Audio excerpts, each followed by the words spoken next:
ان الذین یتلون کتاب اللہ واقاموا الصلاۃ وانفقوا مما رزقناہم سرا وعلانیۃ یرجون تجارۃ لن تبور، یقیناً وہ لوگ کہ جو تلاوت کرتے ہیں اللہ کی کتاب کی اور نماز قائم کرتے ہیں اور وہ خرچ کرتے ہیں اس میں سے جو ہم نے انہیں دیا ہے، یعنی اللہ کی راہ میں خرچ کرتے ہیں، سرا وعلانیۃ، خواہ خفیہ طور پر اور خواہ اعلانیہ، یرجون تجارت، یہ وہ لوگ ہیں جو اس تجارت کے امیدوار ہیں لن تبور، جس میں کبھی کوئی گھاٹا نہیں ہوگا۔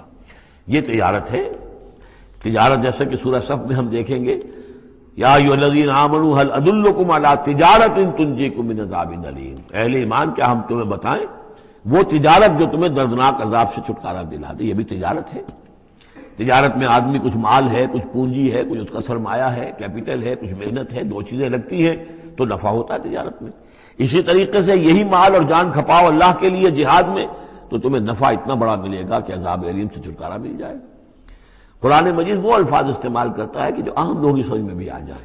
اللہ نے خرید لیے ہیں اہل ایمان سے ان کے دل اور جانیں جنت کے عوض، ان اللہ اشتری من المؤمنین انفسهم واموالهم بان لهم الجنہ، تو یہاں بھی وہی لفظ تجارت۔ اللہم ربنا اجعلنا منہم یرجون تجارۃ لن تبور۔